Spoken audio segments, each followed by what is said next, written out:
নমস্কার, আমি সুদীপ্ত। রংধনু গার্ডেনে সবাইকে স্বাগত জানাই। বর্তমানে আমাদের বাংলার ওয়েদারে বর্ষা নেমে গেছে এবং আজকে জুলাই মাসের 20 তারিখ। আর এই সময়টা ম্যাক্সিমাম আমও হারভেস্ট করা হয়ে গেছে। কয়েকটি লেট ভ্যারাইটির আম, যেমন অরুণিকা, অম্বিকা, অরুণিমা, থ্রি টেস্ট, কিউজাই, এই আমগুলো এখনো পর্যন্ত রয়ে গেছে, হারভেস্ট করা বাকি আছে। কিন্তু যে আমগুলো হারভেস্ট করা হয়ে গেছে, যেমন ধরুন নামডকমাই, যেমন ধরুন আমার এখানে রয়েছে মহাচানক, এই আমগুলো অলরেডি হারভেস্ট করা হয়ে গেছে এবং এই গাছগুলিতে এখন স্পেশাল পরিচর্যা করার সময়। এই সময় আমগুলো হারভেস্ট করার সময় কিছু স্পেশাল পরিচর্যা করলে তবেই গাছগুলো আরো সুন্দর হয়ে উঠবে, নেক্সট ইয়ার আবার গাছে ফল আসবে। আর এমনিতেই আম গাছগুলো যখন টবে করা হয়, এতে যখন ফল নেওয়া হয়, তখন দেখতেই পাচ্ছেন এই গাছটা তুলনামূলকভাবে অনেকটাই উইক হয়ে পড়েছে। এই ব্যানানা ম্যাঙ্গোর গাছে এবছর 4টি আম ধরেছিল। এই সময় গাছে স্পেশাল পরিচর্যার প্রয়োজন। এই স্পেশাল পরিচর্যা করলে তবেই নেক্সট ইয়ার গাছগুলোতে ফল আসবে এবং গাছগুলো আরো ভালো হয়ে উঠবে। চলুন আজকের প্রতিবেদনে আমরা আলোচনা করব আম হারভেস্ট করার পরে আমরা কি পরিচর্যা নিতে পারি যাতে গাছগুলো আরো সুন্দর গ্রোথে আসে এবং নেক্সট ইয়ার অনেক বেশি ফল ধরার উপযোগী হয়। চলুন আজকের প্রতিবেদন শুরু করা যাক।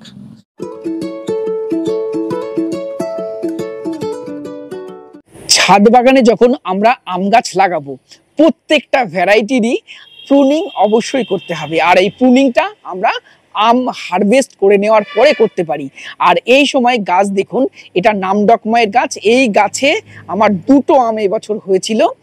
এই গাছে আম হওয়ার পরে দেখুন গাছটা অত্যন্ত দুর্বল হয়ে পড়েছে এবং নানান রোগ আক্রান্ত হয়ে গেছে। এই সময় গাছে অবশ্যই পরিচর্যা করতে হবে। আমি আরও কি কি ট্রিটমেন্ট করব সেটা ভিডিওতে অবশ্যই জানাবো। তার আগে চলুন কি উপায়ে আমি প্রুনিং করছি সেটা একটু দেখে নিই।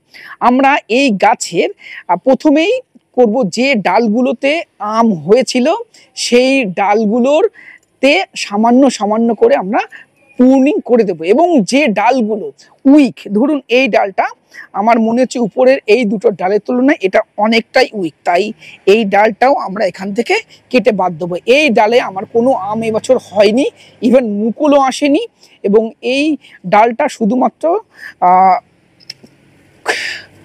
আছে, এটা কিন্তু কেটে বাদ দিতে হবে।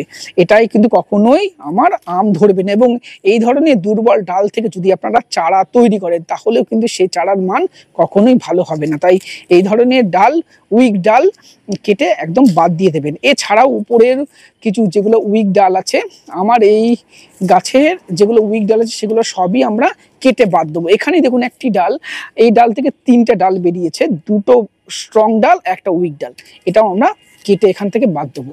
এরকম সব জায়গা থেকেই আমরা মোটামুটি প্রুনিং করব।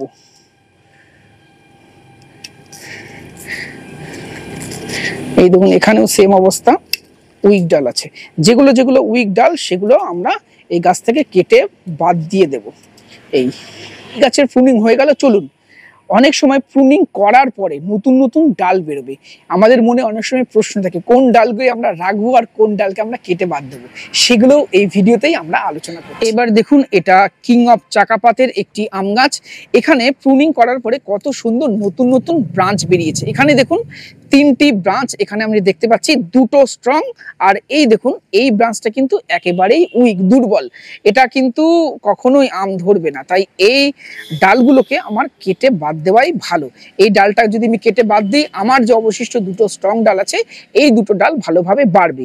এবং টবের গাছের ক্ষেত্রে বলছি, টবের গাছের ক্ষেত্রে যখন প্রুনিং করার পরে ডাল বেরোবে 2টো থেকে 3টে, তার বেশি ডাল কখনোই রাখা উচিত না। এই এখানে দেখুন, যদি ভালোভাবে আমরা দেখি, এখানে দেখুন, এই দেখুন এখানে 4টে ডাল আছে, 4টে ডাল এখানে আছে। এর মধ্যে 3টে ডাল দেখতে পাচ্ছি স্ট্রং, আর এই ডালটা কিন্তু যথেষ্ট উইক। এক্ষেত্রেও আমরা এই ডালটা কেটে বাদ দেব। তার ফলেই কিন্তু এই 2টো স্ট্রং ডাল আরো ভালো পুষ্টি পাবে, এরা আরো ভালো গ্রোথ নেবে। এখানেও তাই, এখানেও আছে 4টি ডাল, 4টি ডালকে কিন্তু রাখা চলবে না। এখান থেকেও একটি ডাল আমি কেটে বাদ দিয়ে দিচ্ছি। এবং দর্শক বন্ধুরা, এই যে উইক ডালগুলো বেরোচ্ছে এগুলো থেকে অনেক নার্সারিম্যান চারা তৈরি করে এবং এর থেকে চারা করলে সেই গাছ কখনোই সুস্থ সবল স্ট্রং হবে না, সেটাও একটা দুর্বল গাছের জন্ম দেবে। তাই এই গাছগুলোকে একদম ফেলে দেবেন। এখানেও তাই, এখানেও আমরা 4টে ডাল আছে, তার মধ্যে 2টো স্ট্রং, 2টো উইক। আমরা 2টো উইক ডালকে এরকম ভেঙে ফেলে দেব। এবং এই যে গাছ দেখছেন, এই প্রুনিং করার পরে যখন নতুন করে কচি এরকম ব্রাঞ্চ বেরোবে, কত সুন্দর লাগছে এই কচি ব্রাঞ্চগুলো। এবং এই সুন্দর ব্রাঞ্চগুলো খেতে কিন্তু নানান কীটপতঙ্গের আক্রমণ দেখা যায়, অ্যাফিডস, মাইটস, সমস্ত অনেক রোগ এই পাতাতে আক্রমণ করে। এর জন্য যখনই কচি পাতা বেরোবে আমাদেরকে সাইপারমেথ্রিন গ্রুপের যে কোনো একটি পেস্টিসাইড অল্প ডোজে 1 থেকে 1.5 ml পার লিটার গাছে ভালোভাবে স্প্রে করতে হবে, তবেই এই কচি পাতা খুব ভালো থাকবে। এটা কিন্তু অবশ্যই করতে হবে, না হলে দেখবেন পাতা কেটে পড়ে গেছে, পাতা পোকায় খেয়ে গেছে, বা এই পাতাগুলো অ্যাফিডস বা মাইটসের আক্রমণে কুঁকড়ে কুঁকড়ে গেছে, এই সমস্যাটা দেখা দেয়। এটা কিন্তু অবশ্যই মনে করে করতে হবে। আর এই কিং অফ চাকাপাত এটা ছাদ বাগানের জন্য অত্যন্ত ভালো একটি ভ্যারাইটি, যেমন সুন্দর দেখতে, যেমন সুন্দর খেতে, এবং তেমনই এর ডুয়ার্ফ নেচার। অবশ্যই আপনারা এইভাবে প্রুনিং করতে পারেন। প্রুনিং তো করা হয়ে গেল, এবার এই গাছে অবশ্যই আমাদের ফার্টিলাইজার দিতে হবে। ফার্টিলাইজার না দিলে গাছগুলো নতুন করে গ্রোথে আসবে না। এই সময় যে ফার্টিলাইজারটা আমরা ব্যবহার করব টবের গাছের ক্ষেত্রে, আমরা একটি মিক্সড ফার্টিলাইজার এই সময় গাছে দেব। এই মিক্সড ফার্টিলাইজারের মধ্যে 2 ভাগ থাকবে ভার্মি কম্পোস্ট, 1 ভাগ থাকবে হাড়ের গুঁড়ো, আর 1 ভাগ থাকবে শিংকুচি। এটা ভালোভাবে মিক্স করে আমি 45 দিন আগে এই খাবারটা রেডি করে রেখেছিলাম। এই মিক্সড খাবারটা আমরা প্রত্যেকটা গাছে 2 মুঠো করে প্রয়োগ করব, মোটামুটি 100 গ্রাম করে প্রত্যেকটা গাছে দেওয়া যেতে পারে। আর এছাড়া এই সময় গাছে আমরা সম রেশিওর এনপিকে 19-19-19 এটা প্রত্যেক লিটারে 5 গ্রাম দিয়ে প্রত্যেকটা গাছে আমরা ভালোভাবে স্প্রে করে দিতে পারি। তাতে একটা ইনস্ট্যান্ট নিউট্রিশন গাছে আমরা প্রোভাইড করতে পারবো, যার ফলে গাছ নতুন করে গ্রোথ নিতে শুরু করবে। এছাড়াও এই সময় যে বর্ষার টাইমটাতে গাছে প্রচুর ফাঙ্গাস অ্যাটাক লক্ষ্য করা যায়। বিশেষত দেখবেন গাছের পাতার কিনারা পুড়ে যাচ্ছে, নতুন যে কুশি বেরোচ্ছে সেগুলো কালো হয়ে যাচ্ছে। এটা মূলত ফাঙ্গাস অ্যাটাকের ফলে হয়। অ্যানথ্রাক্সনোজ বলে একটি ফাঙ্গিসাইডের প্রভাবে গাছে এই সমস্ত সমস্যা দেখা দেয়। এই সমস্যার থেকে গাছকে রক্ষা করার জন্য আমরা কপার অক্সিক্লোরাইড জাতীয় কোনো ফাঙ্গিসাইড, আমি যেমন টাটার ব্লাইটক্স এই ফাঙ্গিসাইডটি লিটারে 2 গ্রাম করে গুলে গাছে স্প্রে করি।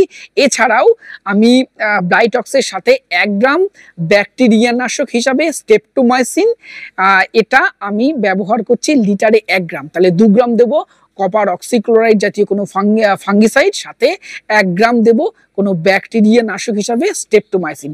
এই দিয়ে আমরা গাছের পাতাতে খুব ভালোভাবে স্প্রে করে দেবো, যাতে কোনো ব্যাকটেরিয়া বা ছত্রাক আমাদের গাছে আক্রমণ করতে না পারে। এবং এটা কিন্তু রেগুলার বেসিস করে যেতে হবে, প্রত্যেক 15 দিনে একবার এই ফাঙ্গিসাইডের স্প্রেটা আমাদের প্রত্যেকটি গাছে ভালোভাবে করে যেতে হবে।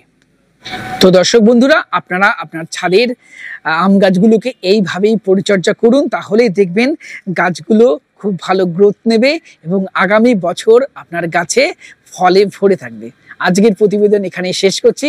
ভিডিওটি কেমন লাগলো কমেন্ট বক্সে লিখে জানাবেন। ভিডিওটি ভালো লাগলে একটি লাইক করবেন, নতুন হলে চ্যানেলটি সাবস্ক্রাইব করে রংধনু গার্ডেনের সাথে থাকবেন। নমস্কার, সবাই ভালো থাকবেন।